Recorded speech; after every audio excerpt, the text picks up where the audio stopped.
بسم اللہ الرحمن الرحیم۔ السلام علیکم ناظرین، آج کی ویڈیو میں ہم بات کریں گے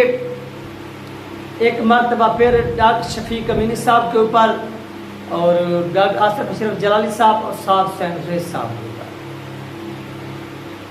ناظرین، جیسا کہ آپ نے دیکھا کہ علامہ سعد حسین ریز صاحب کی ایک خاموشی کے ساتھ، چپکے کے ساتھ ملاقات کروا دی جاتی ہے پیر افتخار حسن صاحب کے ساتھ، تاکہ نیکسٹ جو الیکشن آ رہے ہیں اس میں تحریک لبیک پاکستان جو ہے وہ اپنا ایک اتحاد بنا سکے، یعنی جو طاقت تحریک لبیک پاکستان کے ساتھ شامل ہوگی اس سے تحریک لبیک پاکستان کے ووٹ بینک میں اضافہ ہوگا۔ لیکن اس کے ساتھ ساتھ کیا ہوا کہ یہی وہ خانگاہیں اور یہ گدی نشین یہ کیا کرتے تھے کہ دوسری جماعتوں کے لوگوں کو یا دوسری جو پولیٹیکل جماعتیں تھیں ان کو کیا کرتے تھے، سپورٹ کرتے تھے۔ لیکن اس مرتبہ یہ کوشش جاری ہے کہ ایسا نہ ہو۔ ہمارا جو ووٹ ہے، جو ایک ووٹ بینک بہت بڑا ہے پاکستان کے اندر بریلوی طبقے کا، میں یہ بات کروں بریلوی طبقے کی، یہ جو ووٹ بینک ہے یہ ضائع نہ ہو، یہ غلط جو ہے نا وہ طریقے کے ساتھ کسی اور کے پاس نہ چلا جائے، بلکہ ہمیں اپنا جو طریقہ ہے، جو ہماری ایک سمت ہے، اس کو درست کرنا چاہیے، اس ووٹ کو ضائع ہونے سے بچانا چاہیے۔ اگر نواز شریف جیت جاتا ہے اور یہ گدی نشین کیا کرتے ہیں، نواز شریف کو ووٹ دیتے ہیں، وہ تو جیت جاتا ہے اور اقتدار میں بھی آ جاتا ہے اور ان گدی نشینوں کو بھی چاند ایک سیٹیں دے دی جاتی ہیں، اور ان سے کیا ہوتا ہے پھر وہ اپنے مقاصد کے تحت کام کرواتے ہیں، کام نکلواتے ہیں، اور اس طرح سے ماحول جو ہے وہ چلتا رہتا ہے۔ لیکن اس مرتبہ جو بڑے اکابرین ہیں، جو عقل مند لوگ ہیں، جو سمجھ بوجھ رکھنے لوگ، انہوں نے کہا کہ نہیں، اس مرتبہ ایسا نہیں ہونا چاہیے، بلکہ ہمیں بھی آگے ترقی کرنی چاہیے۔ اگر اسٹیبلشمنٹ لوگوں کو توڑ سکتی ہے، دوسری پارٹیاں توڑ سکتی ہیں، تو ہم لوگ اپنے لوگوں کو کیوں نہیں جوڑ سکتے؟ یہ آپ کے سامنے مثال ہے کہ پی ٹی آئی کو توڑا گیا، کس نے توڑا؟ آپ جانتے ہیں کہ اسٹیبلشمنٹ نے توڑا۔ تو پھر تحریک لبیک پاکستان کے جو لوگ ہیں وہ اس سارے ماحول کو، اس سارے ہونے والی سچویشن کو، صورتحال کو اپنے سامنے دیکھ بھی رہے ہیں، تو پھر یہ اپنے لوگوں کو کیوں نہیں جوڑ سکتے؟ سوال تو بنتا ہے۔ تو اس پر پھر چاند اکابرین اٹھے، انہوں نے جدوجہد شروع کی کہ ایسا اب نہیں ہونا، ہم نے ہر صورت میں اپنے لوگوں کا ایک اتحاد بنانا ہے، ایک ایسا پینل تیار کرنا ہے، اس پینل کے ذریعے کیا ہو کہ یہ تمام اس پلیٹ فارم پر آ جائیں اور ان کا انتخابی نشان ایک ہونا چاہیے۔ ہم یہ بات کریں سیاست کی کہ سیاسی میدان میں ان کا جو انتخابی نشان ہے وہ ایک ہونا چاہیے، اور ایک ہی انتخابی نشان پر یہ کیا کریں، الیکشن میں حصہ لیں۔ یہ ناظرین تجویز پیش کی گئی، اور اس میں پھر وہ لوگ اٹھے جو یہ ہمدردی رکھتے ہیں۔ یاد رکھیے گا، جو لوگ یہ جدوجہد کر رہے ہیں وہ ایک بہت بڑا جو اپنا ایک فریضہ ہے وہ سر انجام دے رہے ہیں۔ ان کی جتنی بھی تعریف کی جائے وہ کم ہے، کیونکہ کسی کے پاس جانا، ان کو ایگری کرنا، پھر دوسرے کے پاس جانا، ان کو ایگری کرنا، پھر آپس میں ان کو ملاقاتیں کروانا، پھر معاملات کو سیٹل کروانا، یہ تمام چیزیں کہنے میں تو بہت آسان ہے، لیکن یہ کروانے میں اور کرنے میں بہت ہی مشکل ہے۔ ایک مرتبہ پھر کہ یہ تمام چیزیں جیسے میں کہہ رہا ہوں، کہنا تو بہت آسان ہے کہ 1 منٹ میں، 50 سیکنڈ میں، 10 سیکنڈ میں یہ تمام چیزیں آپ کہہ سکتے ہیں، لیکن ان کو کرنے میں اور کروانے میں، آپس میں جوڑنے میں یہ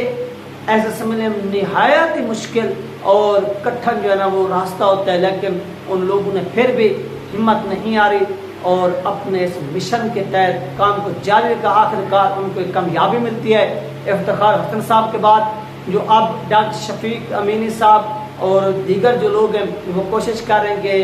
ڈاکٹر آصف اشرف جلالی صاحب کے ساتھ ملاقات ہو، تو یہ ملاقات کسی بھی وقت، کسی بھی ٹائم کو ہو سکتی ہے،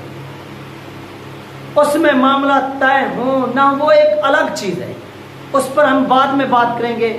یعنی ملاقات ہونی چاہیے، ملاقات ہر صورت ہونی چاہیے، دونوں فریقین کو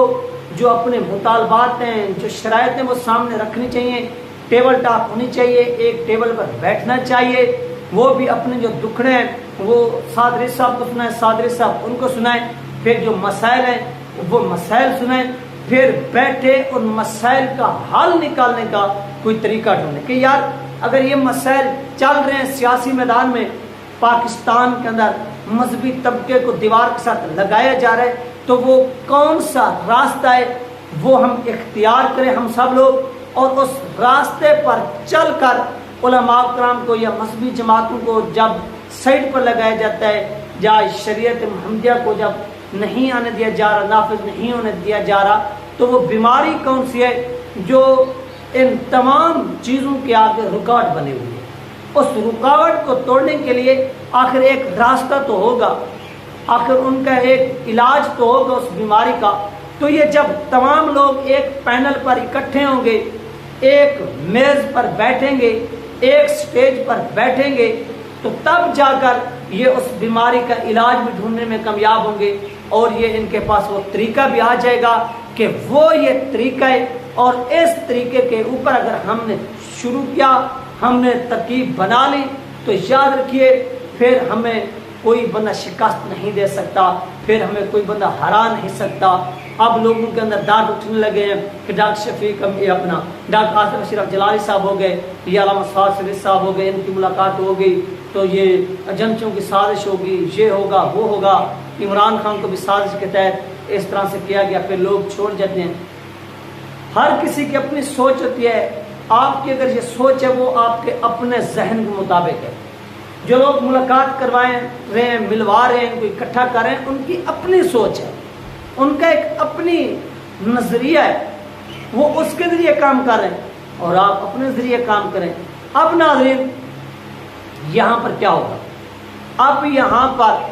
ایک بہت بڑا اس وقت ایک شعلہ بن اٹھے گا جب یہ دونوں شخصیات کا آپس میں ملاپ ہوگا، یعنی ان کی ملاقات ہوگی، ان کو ملوایا جائے گا۔ جب یہ ملیں گے تو بات ہوگی، اس کے بعد ایک پروپیگنڈا کریٹ کیا جائے گا دونوں اطراف سے، جو کچھ لوگ ہیں کہ آپس میں نہ ملیں، پھر ان کو توڑنے کی کوشش کی جائے گی۔ لہٰذا آپ نے ان تمام نیگیٹو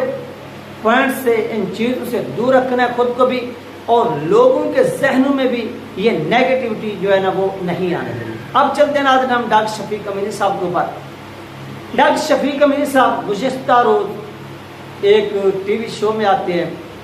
جرگا کے اندر، جیو نیوز کے اوپر، اور وہ ٹاک کرتے ہیں جو ثانیہ جڑا والا ہوا، کیونکہ اسی دن یہ سلیم صافی جو تھا یہ بھی تحریک لبیک پاکستان کے خلاف باتیں کر رہا تھا، بڑی بڑی باتیں کر رہا تھا، بڑی بڑی بھڑکیں لگا رہا تھا، لیکن اس پر کیا ہوا کہ سلیم صافی کو ڈاکٹر شفیق امینی صاحب نے جو ایک قرآن و حدیث کے مطابق جواب دیا وہ آپ سب لوگوں نے سنا، اور اس میں ان کو پتہ چل گیا کہ تحریک لبیک پاکستان کا اس معاملے میں موقف کیا ہے۔ بعض دفعہ کیا ہوتا ہے کہ جو میڈیا چینلز ہیں بڑے بڑے، وہ کیا کرتے ہیں، وہ اپنے ان صحافیوں کو، اپنے ان اینکروں کو ٹی وی پر تو بٹھا دیتے ہیں، وہ بیٹھ بھی جاتے ہیں، لیکن وہ جب بیٹھ جاتے ہیں وہ تحریک لبیک پاکستان کا جو موقف ہے وہ لینے کی کوشش نہیں کرتے۔ یعنی ہر پارٹی کے نمائندے کو بلا لیا، ہر مذہبی رہنما کو بلا لیا، یعنی جن کا تعلق مذہبی پارٹیوں سے ہوتا ہے، ان سے بیٹھ کر تحریک لبیک پاکستان کا موقف لیا جاتا ہے۔ اگر آپ تحریک لبیک پاکستان کا موقف لینا چاہتے ہیں، جاننا چاہتے ہیں، تو پھر آپ کو تحریک لبیک پاکستان کا ممبر ہی بلانا پڑے گا، اس کو ہی جو ہے نا وہ لائن پر لینا پڑے گا، وہی آپ کو بتا سکتا ہے کہ یار یہ معاملہ ہے اور اس میں ہمارا یہ ویو آف پوائنٹ ہے، یعنی نظریہ ہے، اس پر پھر آپ جو ہے نا ان سے اختلاف بھی کر سکتے ہیں، ان کو بتا بھی سکتے ہیں۔ ایسا نہیں کہ آپ اپنی طرف سے شروع ہو جائیں اور پھر برا بھلا کہنا شروع کر دیں، یہ طریقہ کار غلط ہے۔ اور سلیم صافی صاحب سے ہزار اختلافات، لیکن جس طرح سے انہوں نے ڈاکٹر شفیق امینی صاحب کو وہاں پر بلایا اور ان کو موقع دیا، اور انہوں نے تحریک لبیک پاکستان کے جو مقصد تھے، جو مقاصد تھے، جو تحریک لبیک پاکستان کا اس حوالے سے نظریہ تھا، انہوں نے بڑی کلیریفیکیشن کے ساتھ وہاں پر بتا دیا، پھر لوگوں کو بھی یہ بات سمجھ آئی ہوگی کہ تحریک لبیک پاکستان اس ثانیے پر کہاں پر کھڑی ہے، ان کا اس معاملے پر کیا جو ہے نا وہ ایک موقف ہے۔ یہ تمام چیزیں انہوں نے جب بتا دیے، تو اب جتنے بھی لبرلز ہیں، جتنی بھی یہ دھوکے باز ہیں، ان کے منہ جو ہے نا وہ بند ہونے چاہیے، بلکہ وہ بند بھی ہو گئے ہوں۔ یہ تھی ناظرین اپڈیٹ جو آپ لوگوں کے ساتھ شیئر کی گئی ہے۔ انشاءاللہ ملتے ہیں نیکسٹ ویڈیو میں۔ اللہ حافظ۔